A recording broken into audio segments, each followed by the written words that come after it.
प्यारे बच्चों, पिछले कक्षा में या क्लास में हम लोग खेलना पढ़े थे।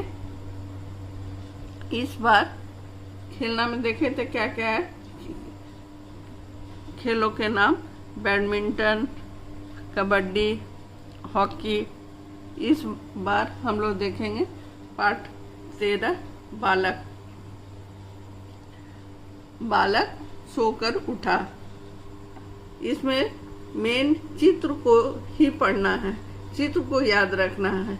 चित्र कैसा है, ये चित्र से रिलेटेड चैप्टर है।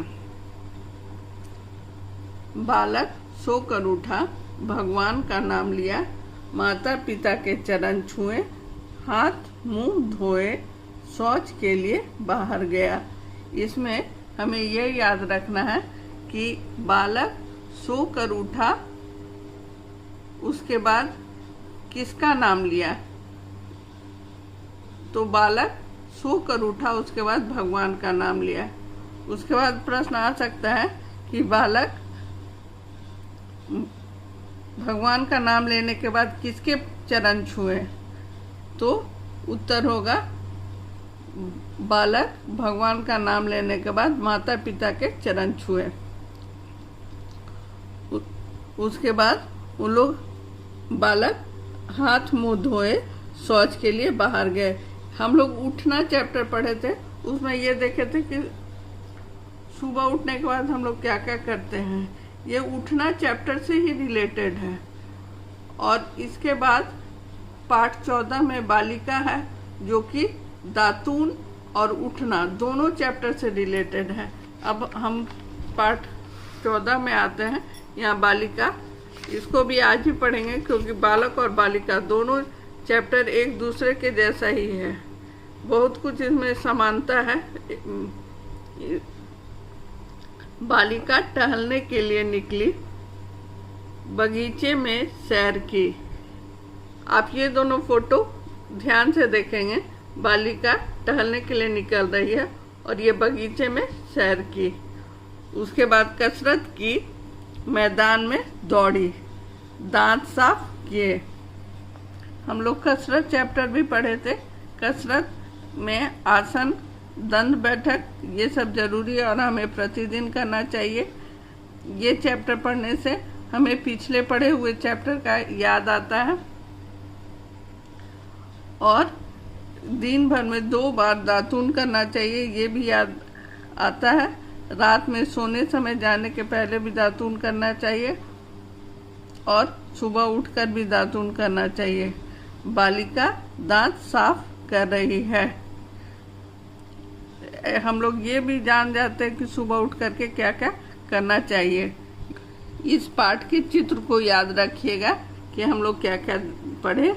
बालिका टहलने के लिए निकली, चित्र को याद रखिएगा। बगीचे में सैर की, कसरत की, मैदान में दौड़ी, दांत साफ किए।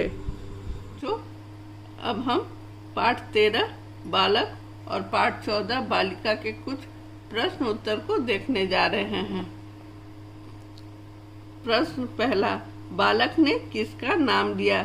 जब हम लोग पाठ पढ़े थे तो ऐसा पढ़े थे कि बालक ने भगवान का नाम लिया, तो यहाँ पर वैसा ही उत्तर लिखेंगे, बालक ने भगवान का नाम लिया। उसके बाद प्रश्न दूसरा है, बालक ने किसके चरण छुए। बालक ने किसके चरण छुए थे। जब हम लोग पाठ में पढ़ रहे थे कैसा पढ़े थे, बालक ने अपने माता पिता के चरण छुए, ऐसा पढ़े थे। बालक ने माता पिता के चरण छुए। अब पाठ बालिका, पाठ 14 बालिका। पहला प्रश्न, बालिका बगीचे में क्या की। उत्तर, बालिका बगीचे में सैर की। हाँ या नहीं में उत्तर दे। यह पाठ 13 और 14 को मिला करके है। यह बालक में से भी लिया गया और बालिका में से भी। बालक माता पिता के चरण छुए। इसमें क्या होगा? इसमें हाँ होगा।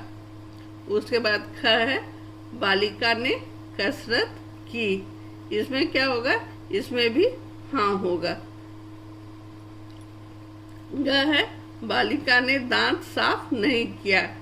ये क्या है? ये हम लोगों को ठीक नहीं लग रहा है। तो हम लोग पाठ में पढ़े थे कि बालिका ने दांत साफ किए थे, इसलिए ये गलत है। तो बालिका ने दांत साफ नहीं किया, इसमें नहीं होगा, इसमें हम लोग नहीं लिखेंगे। उसके बाद है, खेल कूद के किन्हीं दो साधनों का चित्र बनाकर रंग भरे। कोई भी दो साधन का चित्र बना दीजिएगा और उसमें रंग भरिएगा। एक उदाहरण हम बता देते हैं, जैसे बैट बॉल, ये हो गया। हॉकी स्टिक भी बना सकते हैं और उसका बॉल बना सकते हैं। ये दो उदाहरण हम बता दिए हैं। अब आपका मन जो कोई भी दो चीज बना करके और उसमें रंग भर सकते हैं। धन्यवाद।